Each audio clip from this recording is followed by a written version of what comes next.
Before the Greeks, the Aegean was dominated by the Minoans of Crete. Their power was not based on walls, but on the sea, ruled from sprawling palaces like Knossos that served as centers for a vast maritime network. Around 1400 BC, power shifted to mainland Greece and the Mycenaean kings. These warrior rulers built heavily fortified citadels, establishing powerful military kingdoms that inherited and ultimately surpassed the Minoans. Within the Greek world, the city-state of Sparta maintained a unique system of two hereditary kings. These monarchs were primarily war leaders, ensuring the continuous military might and stability of their intensely disciplined state. When the mighty Persian Empire invaded, the Spartan king Leonidas led a small force to defend the pass at Thermopylae. His sacrifice became a legendary symbol of Greek courage against overwhelming imperial power. Following their victory over Persia, Athens entered its golden age, establishing a maritime empire and flourishing under leaders like Pericles. Art, philosophy, and a novel form of direct democracy reached their zenith. The rivalry between the Athenian and Spartan empires erupted into the devastating Peloponnesian War.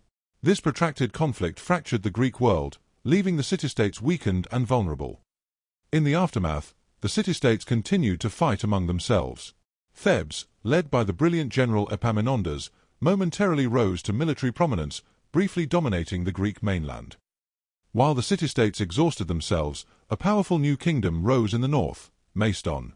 King Philip II, a master strategist, unified his land and forged an unstoppable army, centered on the fearsome Macedonian phalanx. Philip's victory at Chaeronea marked the effective end of Greek city-state independence. The mainland was now united under the Macedonian king, setting the stage for an even greater imperial vision. Upon Philip's assassination, his son, Alexander, inherited the throne and his father's army. The ambitious young king immediately prepared to launch the campaign into the east that Philip had planned. The Battle of Gaugamela shattered the Persian Empire once and for all. Alexander's tactical brilliance and daring leadership secured him the title of Lord of Asia and the largest empire the world had ever seen. Alexander established cities across his empire, none more important than Alexandria in Egypt. These cities became centers of Greek culture, spreading the Hellenic influence far beyond the mainland. Driven by his own ambition, Alexander pushed his army far into the Indian subcontinent. It was here, at the banks of the Indus, that his homesick troops finally refused to march further east.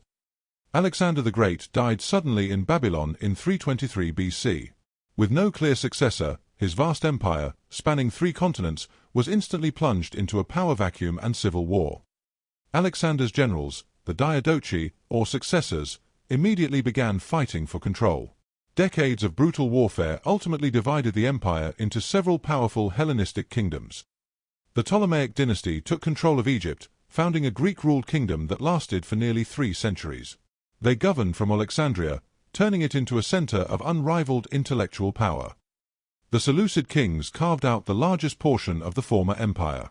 Their rule brought Greek language and institutions to a colossal area stretching deep into Asia, creating the Hellenistic world.